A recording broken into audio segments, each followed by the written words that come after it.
Pierre handed in his notice this morning. This new security measure is freaking people out. They won't let him go. It's part of our contract. Having ultra-high security clearance means you have to go through a whole debriefing process. It takes months. Really? I had no idea. Read the fine print, man. Working for Abstergo has its benefits, but there are some drawbacks, too. Big ones. Stolen? What's with all these security notices I'm seeing lately? Just a standard message we use on occasion. Nothing to worry about. We've just had some issues around the office lately. Like server security issues? Because these notices seem pretty severe. Like draconian, actually. No, it's nothing to worry about, really. Walk with me and I'll explain. Bonjour. C'est absolument hors de question. Non, je...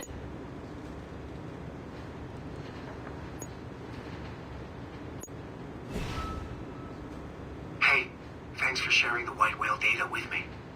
I was able to track it down myself. No problem, man. It's amazing, right? Yeah, I tracked it down as soon as I saw your message. Followed it for a while. Couldn't catch it, though.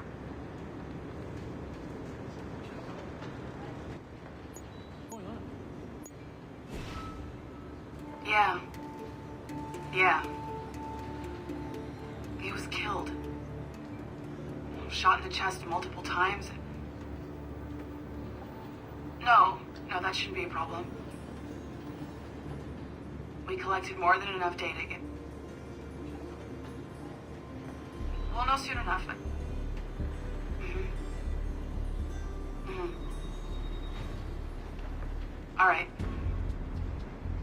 Alright, I can send you the results as soon as possible. Okay. Any word on Olivier? Damn it. God, I'm worried sick. Yeah. Alright. Thanks, Letitia. Bye.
few times to record anything. Hey, Dad. So, we're all here in New York at the motel. It's Queens, actually, in Astoria, near the NQ. Rebecca's off getting batteries for something. Sean's in his room doing whatever Sean does. And, you're out getting some food. Me? Well, I'm supposed to be getting ready to break into some offices in the financial district. Feels just like prepping for one of your old training drills, actually. 10 years go by, and then you show up, and it's like I was never gone, and we're right back to the ball busting and the conspiracies and the paranoia. Only this time, I believe you. I believe every word. You know, I don't even think you know the half of it. I don't think you know how much I've seen. How much I've learned in just a few weeks. Everything, really. I feel like I've lived 1,000 years, or 10,000 maybe. It's impossible to explain. But when you see that much of the world through the eyes of so many, you can't help but be sad.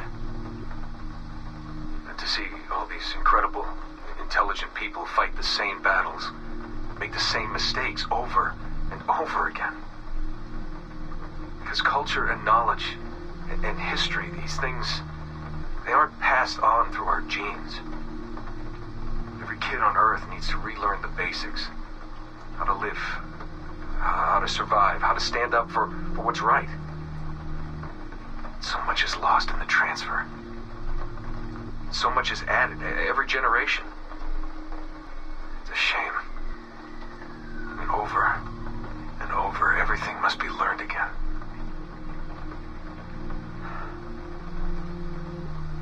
I met Clay, Dad.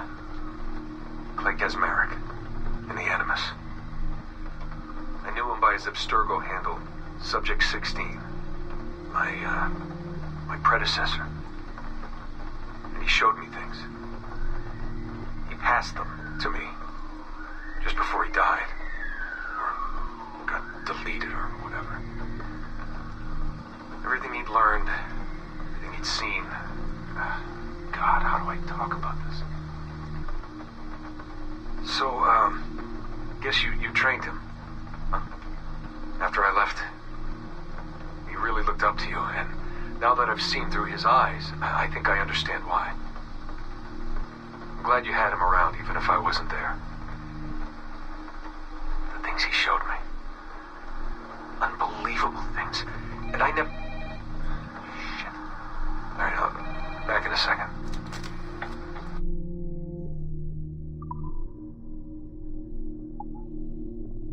Okay, it's been a few weeks since the last recording. Sorry about that. Of course, I guess it's just a few seconds for you. I'll leap down the playlist. Anyway, I was talking about Clay. Kaczmarek, Subject 16. So, when I fell into a coma back in Italy and woke up in the Animus Black Room, it was, so calming. It felt like I had woken up into a dream. Haze. A dream where none of this mess had ever happened. Felt like I should just be getting ready for another day of pouring drinks at bad weather, and another day of complaining about being between girlfriends and wondering what the hell to do with myself. But when I saw Clay, just sitting there, it started to come back, you know, piece by piece. And when he told me about Lucy, fuck, you know, it hurt. You know, realizing that I killed her without thinking or feeling anything. Not at the time, anyway. Well, then, things just kept piling on. There were more memories of Ezio and Altair and the first civilization. And then, right before he vanished, Clay passed on his memories to me. He showed me everything he had seen and lived through, and it was brief, but overwhelming. Not really sure how to explain. He saw glimpses of Adam and Eve and their escape from slavery. He saw the beginning and the end of the war between the first Civ and humans. He saw Minerva, Juno, and Tinia trying to work out their calculations. At least that's what they called them. They had these tools, these powerful machines that could predict possible futures. Not what was going to happen, but what could happen. Probabilities. And, well, they spent a lot of energy trying to figure out what was the most likely scenario for the future. Theirs and ours. And in the end, I guess they figured I was their most likely candidate. Some guy named Desmond living at the beginning of the 21st century of the Common Era. But which Desmond was the right one? Because, you see, probability is a weird thing. It can branch out in so many ways. Which version of me did they need? Was it the Desmond who got married early and had a son? One who stayed single in New York? Or was it the Desmond who moved to San Francisco to be a waiter? Maybe it was the Desmond who worked at an auto body shop in Chicago, or maybe it was the me who never ran away from his parents in the first place. First Civ had countless variations to choose from, but in the end, the lucky one was me. I'm the Desmond their best calculations spit out. I'm the Desmond they left their messages for, and I guess I have to live with that honor. What an honor. Pretty tired. There'll be more later. Ciao. Hey, Dad. It's funny. I have this memory of you, one I keep coming back to, and I always think about it when I'm working or just before going to bed, because it sort of calms me, I guess. I was 14, I think, and you were trying to teach me how to walk with a light step. Remember that? How to be mindful of how much noise I made when I moved around. Simple stuff. Stuff I understand now, but back then, I gotta tell you, I thought you were just being an asshole. You told me you were gonna go up to your room and sit with your back to the door and read a book. And you wanted me to wait at least 15 minutes and then sneak up there and tap you on the shoulder without you knowing. I even remember the book you were reading at the time, the one by Captain Johnson. And you warned me that if you caught me, we'd have to start all over. Then you went upstairs. And I waited. I waited, and I waited, and I waited. I waited 4 hours before deciding to go up. And even then, it took me 20 minutes to get to the foot of the stairs. And another 30 to get up them. And then 10 to get down the hall. And there I was at the door and peeked into your room. And I was so hoping that you'd be asleep. But no, you were still reading. And I just about shit myself. And 10 minutes later, I was just 5 feet away from you. And that's when I remember setting my foot down, and you flinched. Ever so slightly, you flinched. I thought maybe I'd imagined it, but I knew you'd heard me. You didn't say anything. You just checked your watch, you reached for your drink, you took a sip, and then you kept reading. But I knew I'd failed. You didn't say anything. I didn't understand why. Then I lunged and tapped you on the shoulder, and you turned around, and oh, fantastic, you said, and you scooped me up, and you gave me a big hug, and I didn't say anything. But Dad, I was so pissed off. I wanted to scream at you. I'd failed, and you knew it, but you said nothing. And I stayed mad for weeks. I thought you were patronizing me. I thought maybe you decided right there that I was never going to be the man you wanted me to be.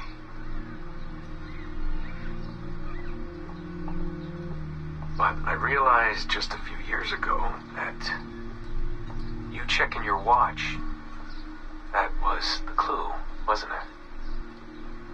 You let me win because I had been so patient. I guess that impressed you. You know, maybe at that moment you thought it might be better to be my dad instead of my mentor. I don't really know. Maybe for you they're one and the same. You know, either way, I'm happy to know that both my mentor and my dad are looking out for me that day. I didn't understand